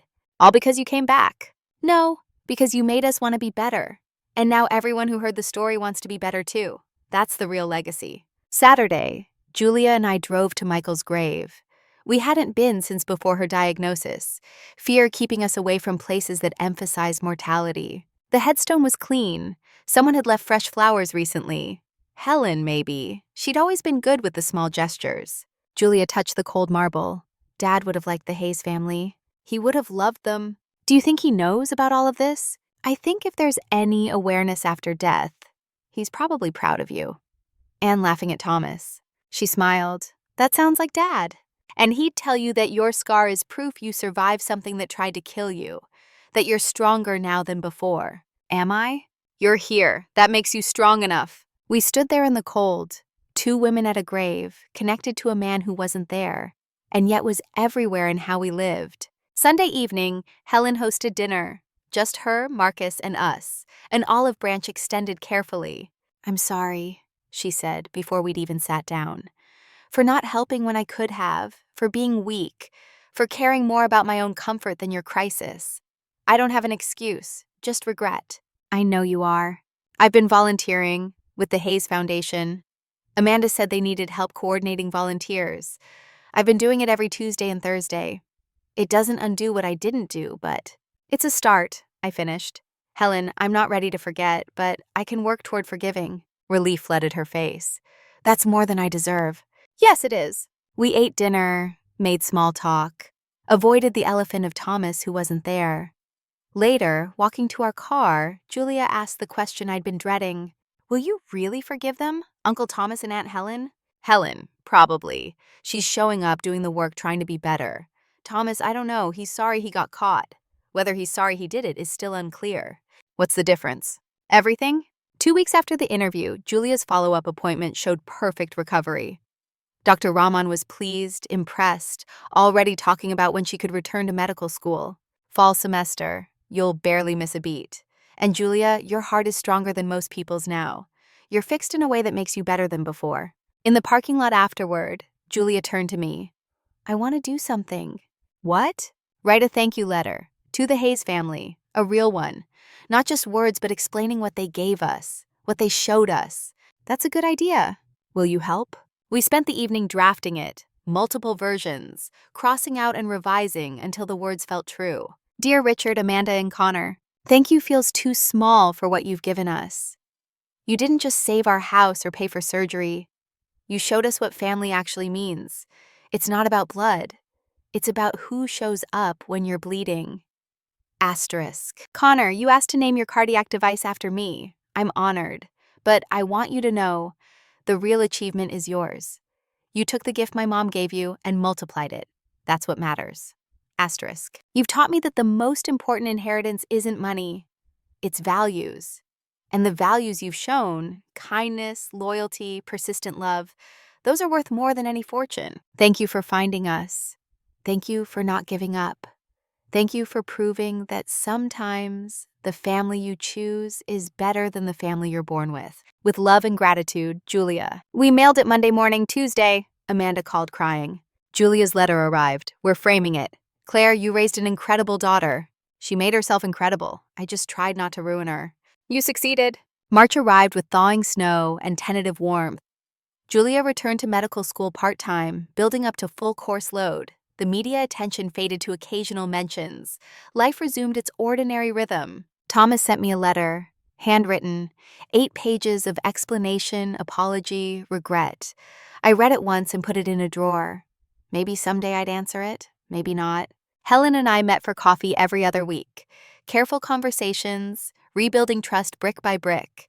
She told me about her volunteer work, about families she'd helped, about how seeing real crisis made her own problems feel small. I'm not asking you to forget, she said one afternoon, just to let me prove I can be better. You're already proving it. Keep going. The Hayes family became permanent fixtures in our lives. Sunday dinners alternating between houses. Connor and Julia officially dating, though neither would admit it. Richard and I talking business and strategy. Amanda teaching Julia about foundation work. One Sunday in April, sitting on my deck, Michael's deck, still standing strong, Richard raised his wine glass. To doors that open, to strangers who become family, to Claire, who taught us what courage looks like, to second chances, Amanda added. To hearts that keep beating, Julia said, looking at Connor. To paying it forward, Connor finished. We drank. And in that moment, with spring sun warm on my face and people I loved surrounding me, I understood something fundamental. Home isn't a place, it's the people who fill it. And I'd built a home from storm and choice and the simple courage to open a door. The test was over. I'd gotten my answers. Some people had failed, others had passed in ways that exceeded anything I'd hoped for. And now, sitting in the house I'd almost lost with the daughter I'd saved and the family I'd chosen, I knew one thing with certainty. I'd made the right choice. All of them. Every single one. Summer arrived with the weight of transformation. Julia returned to medical school full-time in September. Her surgical scar a thin line down her sternum that she wore like evidence of survival. The media attention had faded to occasional messages from people the story had touched, and our lives settled into something that felt almost normal. Except nothing was normal anymore. Normal implied going back. We'd only gone forward. Portsmouth changed in small ways that accumulated into something significant. The first sign was Mrs. Chen from next door, who started leaving her porch light on every evening, a signal that her home was open if anyone needed help. Within a month, 17 other houses on our street did the same. Within 3 months, it was a town-wide movement. The mayor called it the Open Door Initiative. I called it people remembering their humanity. Richard and Amanda's foundation grew beyond anything they'd imagined. The 2 million in donations became 4, then 6, then 8. By October, they'd helped 200 families facing the intersection of medical crisis and housing insecurity.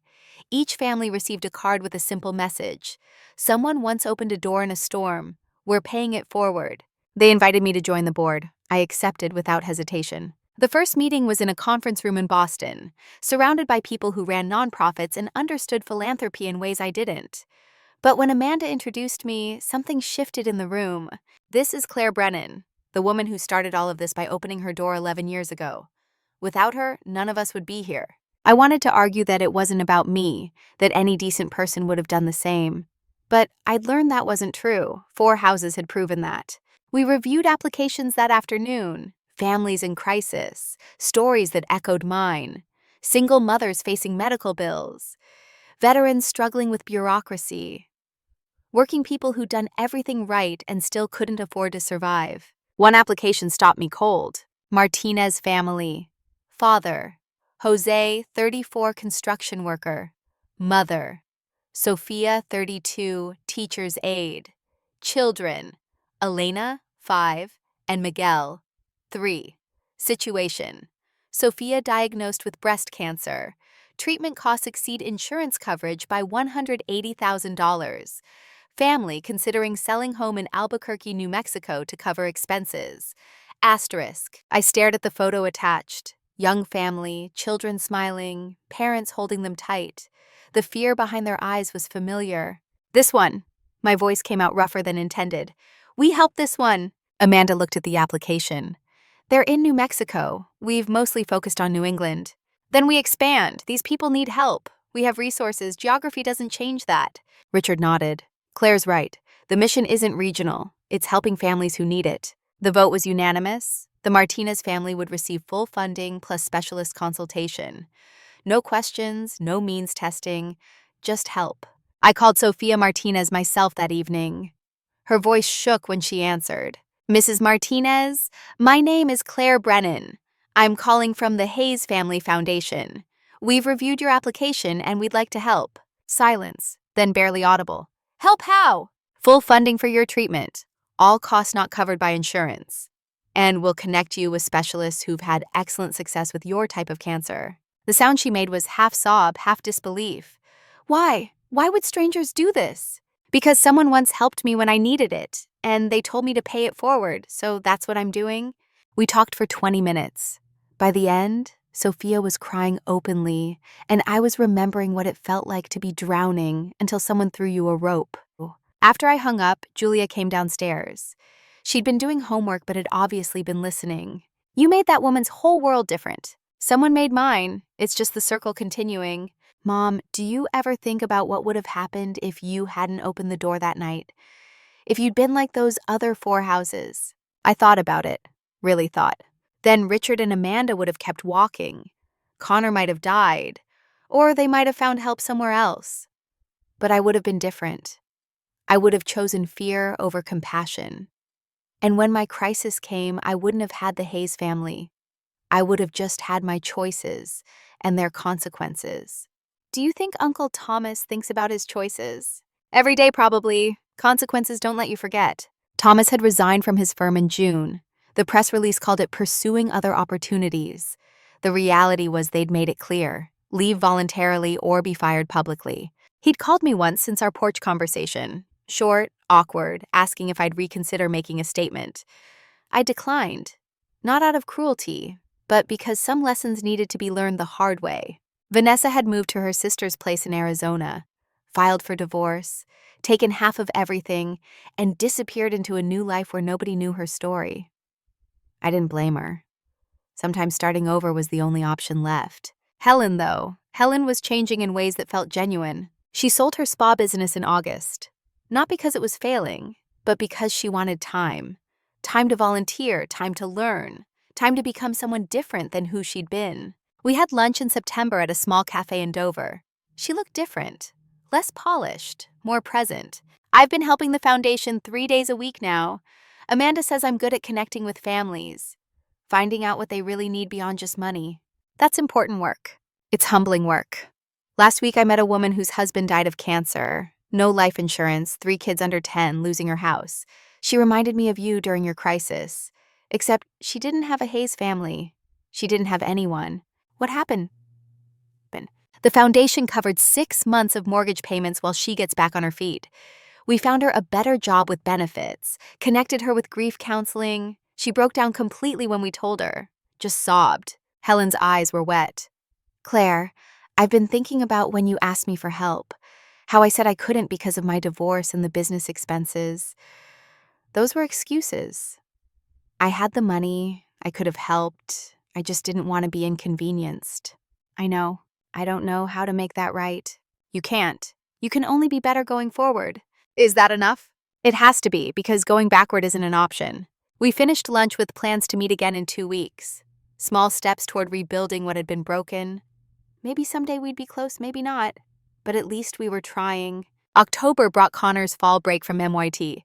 He came to Portsmouth and barely left Julia's side. They were officially dating now, though they'd been unofficially together since the hospital. I watched them together, 18 and 24, engineering student and medical student, connected by their parents' crisis and their own growing affection. They fit in that way young love fits, easily and without question. One evening, Connor helped me fix the deck railing. Michael's handiwork was solid, but 20 years of weather had loosened some joints. Your mom told me about the Martinez family, he said, holding a board steady while I drilled. About how you called Sophia yourself. Someone needed to, might as well be me. That's what I want to do. With the Julia valve, I mean. Make it affordable enough that any hospital anywhere can use it, so that somewhere, a kid like me with a bad heart can live because the device exists and doesn't cost a fortune. That's a good goal. Your mom taught me that night in the blizzard. She didn't calculate whether saving me was worth the risk. She just did it. I want to build things that work the same way. That just help without asking if people deserve it. I set down the drill and looked at this young man who'd been blue-lipped and dying on my couch 11 years ago. Now tall, strong, brilliant, kind. Living proof that small choices rippled outward in ways you couldn't predict. Connor, can I tell you something? Of course. Of course. The night I helped your family, I hesitated. For maybe 10 seconds, I stood at that door and thought about all the reasons not to open it. Stranger danger, sick husband upstairs, late at night, no way to verify your story. 10 seconds where fear almost won. But it didn't. No, it didn't. And in those 10 seconds taught me something. Courage isn't the absence of fear. It's choosing right action despite fear. You're building a future based on that principle. That matters more than you know. He nodded slowly, absorbing it. I'm going to ask Julia to marry me. Not now. We're too young, she's still in med school, I need to graduate. But someday, when the time is right. Is that okay? The question surprised me. You're asking my permission? You saved my life. You're the reason I exist past age 7. Asking for your daughter feels like the least I can do. Connor, you don't need my permission. You need Julia's answer. But for what it's worth, yes. You have my blessing. Whenever you're both ready. He smiled, relieved. Thank you. Just treat her right. Make her happy. That's all any mother wants. I will, I promise. We finished the deck repair as the sun set, painting the sky orange and pink. Inside, Julia was making dinner with Amanda. Richard was reading. This house that had almost been lost was full of life again. November arrived with the first real cold. Thanksgiving was at our house this year, the first holiday since everything changed. Julia and I debated the guest list over breakfast one morning. Do we invite Uncle Thomas? I'd been dreading this question. Do you want to? I don't know, part of me wants to punish him forever. Part of me thinks maybe he's suffered enough. Those are both valid feelings. What do you think, Mom? I poured coffee, buying time to formulate an answer that was honest without being cruel. I think Thomas made choices that hurt us deeply. I think he's facing consequences that might be changing him.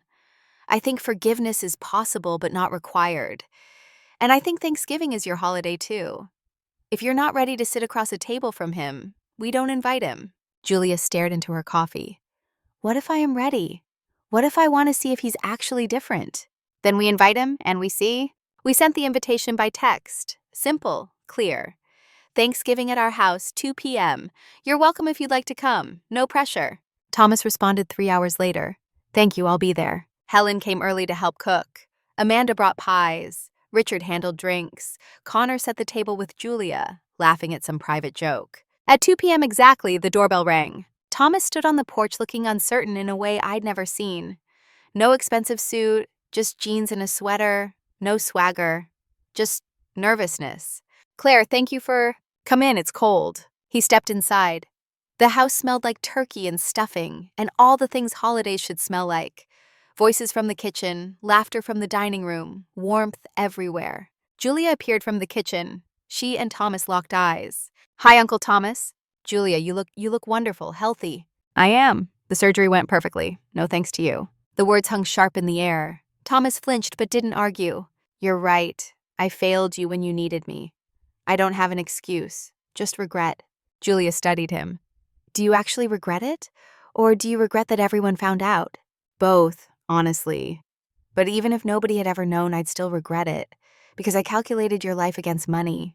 And no amount of money is worth that choice. Helen came out of his kitchen, saw Thomas, stopped. Thomas. Helen. Awkward siblings. Years of distance between them. Trying to bridge it with words that felt inadequate. Richard emerged next, saw Thomas, extended his hand. Mr. Brennan. Thomas shook it. Mr. Hayes, I owe you. You owe me nothing. I did for Claire's family what any decent person should do. What you should have done. The rebuke was gentle but unmistakable. Thomas took it without defending himself. Dinner was stilted at first. Thomas sat at one end of the table trying to make small talk, obviously uncomfortable. The Hayes family was polite but distant. Helen tried to build bridges with nervous chatter. Halfway through the meal, Connor spoke up. Mr. Brennan, can I ask you something? Thomas looked wary. Of course. Of course. Why did you say no? When Mrs. Brennan asked for help? I've tried to understand it, but I can't. She's your sister. Julia's your niece. What made you refuse? The table went silent. Julia's hand found mine under the table. Thomas set down his fork. When he spoke, his voice was different than I'd ever heard it. Raw. Honest. I was angry. At Claire, at myself, at the world. Claire served her country honorably and ended up struggling. I cut corners and succeeded. It felt unfair. When she asked for help, some part of me wanted her to fail, to prove that my ruthlessness was right and her compassion was weakness. And now, Connor's voice was level, curious. Now I know I was wrong. Ruthlessness wins in the short term, but compassion wins in ways that actually matter. Claire opened her door to your family and built something that lasted 11 years. I closed my door to my own family and lost everything in 11 weeks. Do you think you can get it back? Some of it, maybe. My kids are talking to me again, slowly, carefully. Helen's giving me another chance. He looked at me and Julia. I don't know if Claire and Julia ever will, but I'm trying to become someone who deserves it. Julia spoke quietly. I don't forgive you yet. Maybe I will someday, but I need you to know, when you said no, it didn't just hurt me, it hurt Mom, and she'd already lost Dad. She'd already been through so much. You added to that pain deliberately. I know. Do you? Do you really understand what it feels like to be calculated? To have someone you love measure your worth and find it insufficient? Thomas's eyes filled. I'm starting to. My kids did it to me. They measured me against the father they thought I was and found me wanting. It's devastated me. So yes, Julia, I'm starting to understand. The conversation moved on. Lighter topics. Connor's thesis progress. Julia's rotation schedule. Richard's company expansion. Amanda's foundation success stories. But something had shifted. Not forgiveness exactly. Just acknowledgement. The wound was open, being aired, beginning the long process of healing. After dinner, Thomas helped wash dishes. We stood at the sink together, water running, hands working. Thank you for inviting me. Thank Julia. It was her decision. She's remarkable. You raised her well. She raised herself well. I just didn't ruin her. Thomas smiled slightly. You're a good mother, Claire. You always were. I'm sorry I never told you that before. Tell me by being a better brother. To me and to Helen. That's worth more than words. He nodded. I'm trying. Keep trying. He left after pie, hugging Helen, shaking Richard's hand, nodding respectfully to me and Julia. Better than I expected. Not enough to erase the past, but enough to suggest a different future was possible. December brought snow and the anniversary, 1 year since Julia's diagnosis. We marked it quietly, just the two of us, visiting Michael's grave with flowers. A year ago, I thought I was dying, Julia said, standing in the cold. Now I'm thriving. It's strange how fast everything can change. Life turns on single moments, a knock on a door, a choice to help, a family returning 11 years later. Do you think about what would have happened if they hadn't found you? Sometimes. I would have paid for your surgery. You would have survived, but we wouldn't have them. The Hayes family, this new life, all of it, that only exists because they came back. Makes you believe in something bigger than coincidence. Or kindness. Sometimes they're the same thing. Christmas was bigger than Thanksgiving. More people, more joy, more evidence that we'd built something real from crisis and choice. The Hayes family brought gifts. Connor gave Julia a silver necklace with a small heart charm. Subtle, meaningful, perfect.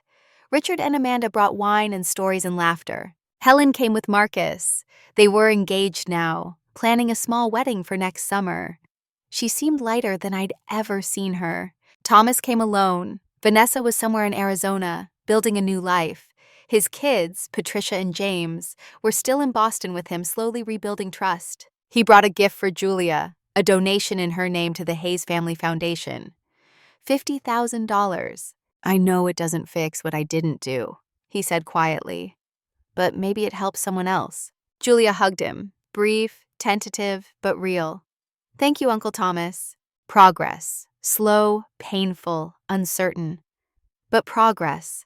We sang carols, ate too much food, exchanged presents, laughed at Connor's terrible jokes, watched snow fall outside the windows. And I thought about Michael, about how he'd love this, how he'd pull Julia close and tell her he was proud, how he'd shake Richard's hand and thank him for being there when blood family wasn't. Late that night, after everyone left, Julia and I sat by the fireplace drinking tea.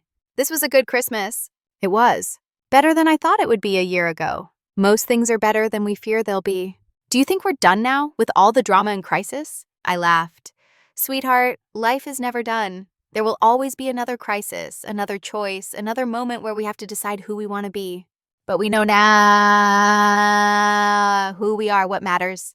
Yes, we know. February arrived cold and familiar. The anniversary of the blizzard was on the 18th, the same day as last year's closing.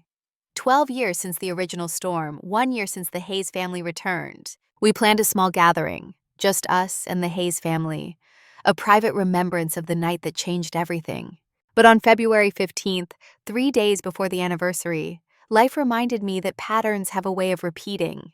Julia and I were having dinner when the knock came, sharp, urgent, desperate. My heart stopped. Not again, the same pattern. Julia and I looked at each other. She saw the recognition in my face. Mom? Stay here. I went to the door, every instinct firing, looked through the peephole. A woman stood there, maybe 30, crying. Behind her, a man holding a small child wrapped in a coat too thin for this weather. Behind them, falling snow. Not a blizzard, not like 2014, but enough to make the roads dangerous. I opened the door. Please. The woman's voice was raw. Our car broke down. My daughter is sick. Fever. We need to get to the hospital, but everything is closed and we don't have cell service and nobody else would help. The man behind her added, We knocked on 3 houses. Nobody answered. 3 houses, just like before. History spiraling forward. Come in. Quickly. They stumbled inside. The child was maybe 3, flushed with fever, whimpering. The woman couldn't stop thanking me. The man looked ready to collapse with relief. Julia appeared from the kitchen, saw the family, understood immediately.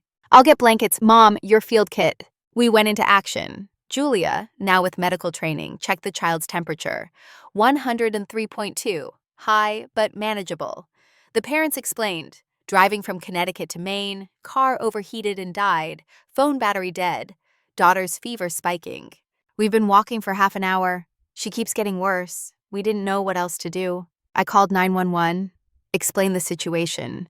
Ambulance would come, but roads were slow, maybe 40 minutes. We'll keep her comfortable until then. Julia handled the child with professional competence. Cool cloths, fluids, monitoring vitals. The parents watched, grateful and terrified. The man tried to give me money, a $100 bill crumpled from his wallet. Please, for your trouble. I pushed it back gently. Keep it. Pay it forward someday. The words felt both familiar and new. A script I'd learned, now teaching to others. But you have to take care of your daughter. That's all. The ambulance arrived 38 minutes later. Paramedics checked the child. Infection, needed antibiotics, hospital admission, but prognosis good. The woman hugged me before leaving. I don't even know your name. Claire Brennan. Her eyes widened. Wait, are you the woman from the news, the blizzard story? That's me. Oh my God, we knocked on your door? Of all the doors exist to be open, that's all. They left with the ambulance. Julia and I stood in the suddenly quiet house, snow falling outside, the pattern completing itself. That was surreal. Julia's voice was soft, like watching our story happen to someone else. It wasn't our story, it was theirs. We just gotta be part of it. Do you think they'll come back in 11 years? Maybe. Or maybe they'll help someone else before then. That's how it works. Kindness doesn't come back to you. It moves forward through other people. We texted the Hayes family about what happened. Richard called within minutes. Claire, that's incredible. You didn't hesitate. Just open the door, same as before. That's the point. You didn't calculate, you didn't overthink, you just acted. And now another family has a story about strangers who helped when nobody else would. Most people should, but they don't. And that's why what you do matters. 3 days later, the anniversary gathering happened as planned. We sat in my living room, the same room where Connor had recovered, and shared memories. Richard told the story of that night from his perspective. The terror, the desperation, the moment my door opened and hope returned. Amanda talked about the 11 years of searching, the false leads, the times they almost gave up, the moment they found the property listing and knew it was me. Connor spoke about growing up knowing a stranger had saved his life, how it shaped everything he chose to become. Julia shared her experience of learning that blood relatives would fail, while strangers would triumph, of almost losing our house and gaining a family instead. I talked about Michael, about how loss teaches you what matters, about how sometimes the family you build is stronger than the family you're born with. And then we went around with a question. What did you learn? Richard, that courage is a choice, every day, every moment. Claire chose courage. I built my life on that example. Amanda, that gratitude has a long memory.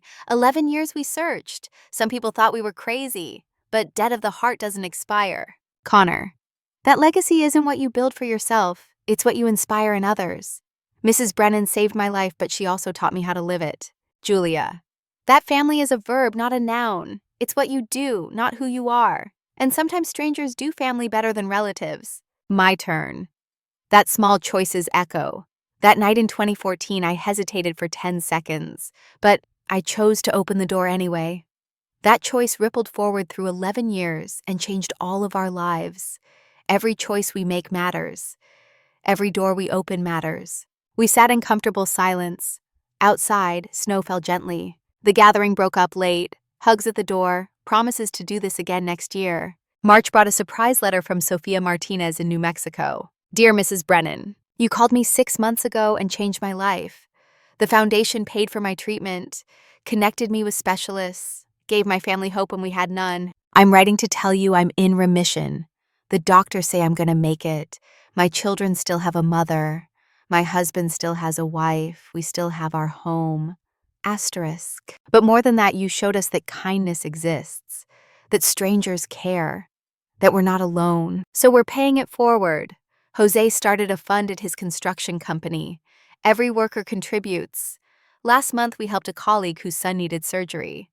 Next month, we're helping a family facing foreclosure. We learned from you that the way to honor a gift is to multiply it. Thank you for everything. With eternal gratitude, Sofia Martinez. I read the letter twice, then called Amanda. The Martinez family is paying it forward. They started their own fund. Amanda laughed, delighted. Of course they are. That's how it works. One door opens, then another, then another. Exponential kindness. May brought Julia's graduation from medical school. Not on time, The surgery had delayed her, but on her own timeline. The ceremony was outside, spring sun warm, everyone in caps and gowns. Julia walked across the stage to receive her diploma, and I cried like I hadn't cried since Michael's funeral. Afterward, photos on the lawn, Julia with her diploma, Julia with Connor, Julia with the Hayes family, Julia with me, both of us grinning. Thomas came, stood at the back, didn't approach, just watched his niece graduate. When Julia saw him, she walked over. They talked briefly, she hugged him, he wiped his eyes. Progress. Still slow, still painful, but real. Connor graduated from MIT the same month. Engineering degree, summa cum laude, job offers from 3 major medical device companies. He turned them all down. I'm starting my own company. The Julia Valve project is too important to let someone else control it. Richard offered to invest. Connor accepted. Hayes Medical Innovations launched in June with a mission statement: affordable cardiac devices that save lives without bankrupting families. Julia cried when she saw it. You're actually doing it. Your mom taught me that. You reminded me why. They got engaged in July. Sunset on my deck, Connor on one knee, Julia saying yes before he finished asking. I watched from the kitchen window. Michael would have loved this, would have shaken Connor's hand and told him to take care of our girl. August brought unexpected news. Thomas's daughter Patricia reached out. Aunt Claire, it's Patricia. I know we haven't talked much, but I wanted to ask you something. Of course. I'm starting college next month, pre-law, like Dad. But I've been thinking about what happened, about Dad's choices, and I want to be different, better. Would you talk to me sometime? About how you make decisions, about how you knew what was right when Dad didn't? We met for coffee the following week. Patricia was 19, smart, carrying the weight of her father's mistakes, but trying to forge her own path. I idolized him, she said quietly. My whole life, I thought Dad was perfect. Then I found out what he did to you and Julia. Everything shattered. That must have been hard. It was, but also clarifying. I realized success without ethics is worthless. I want to be a lawyer who helps people, not one who just makes money. That's a good goal. Dad's trying to be better. I see it. He volunteers now, legal aid clinic, helping people who can't afford attorneys, like he's trying to atone. Atonement takes time. Will you ever forgive him? I'm working toward it. Forgiveness isn't a destination. It's a direction you choose to walk in. Some days I walk toward it, some days I don't, but I'm trying. That's more than he deserves. Maybe, but forgiveness isn't about what people deserve. It's about what you need to be free. Patricia left with a hug and a promise to stay in touch. Another circle expanding. September marked 2 years since Julia's surgery. The anniversary passed quietly, marked only by a grateful text from Julia. 2 years of working hard. Thank you for fighting for me. November brought Thanksgiving again. Bigger than last year. The Hayes family, Helen and Marcus, Thomas with Patricia and James, my coworkers, Mrs. Chen from next door. The house was full to bursting. Before the meal, Richard stood to make a toast. 2 years ago, this family almost lost this house, almost lost each other. But through crisis and courage and kindness, we're all here. Not just surviving, thriving, to Claire, who showed us what doors are for. Glasses raised, voices echoed. To Claire, no, I said, standing. To all of us. To choosing courage over fear. To opening doors instead of closing them. To building family from kindness instead of blood. To everyone here who's made that choice and will keep making it. To us, they echoed. We ate, we laughed, we told stories. And in that moment, in that house built by Michael and saved by strangers, I understood completely. This was enough. This was everything. December brought quiet celebration. Julia's residency was going well. Connor's company had devices in development. The foundation had helped 500 families. Christmas Eve arrived with actual snow. Julia and Connor came over to bake cookies. A tradition from her childhood she was determined to continue. At one point, Julia paused, cookie cutter in hand, staring out the window. Mom, do you think Dad knows about everything? I hope so. What would he say? I thought about Michael, his laughter, his kindness, the way he'd built this house board by board. I think he'd say we did exactly what we should have done, chosen love over fear, opened our doors. built family from choice instead of obligation. He'd be proud. Later, after Julia and Connor left, I stood on the porch alone, snow falling softly. Quiet. Beautiful. I thought about all the doors I'd opened, literal and metaphorical. The risks taken, the trust extended, the faith that people were fundamentally good. Not everyone had proven worthy. Thomas had failed spectacularly. Others had disappointed in smaller ways. But the Hayes family had validated everything, had shown that kindness really does multiply, that helping strangers really does come back, that opening doors really does change lives. And somewhere in New Mexico, the Martinez family was helping someone because I'd helped them. And somewhere else, other families were doing the same. Circles expanding outward, ripples touching shores I'd never see. That was the legacy. Not fame, not recognition, just the quiet multiplication of kindness, spreading through the world one open door at a time. I went inside, locked the door against the cold. But tomorrow, or next week, or whenever the next knock came, I'd open it again, 'cause that's what doors are for, and that's who I'd chosen to be.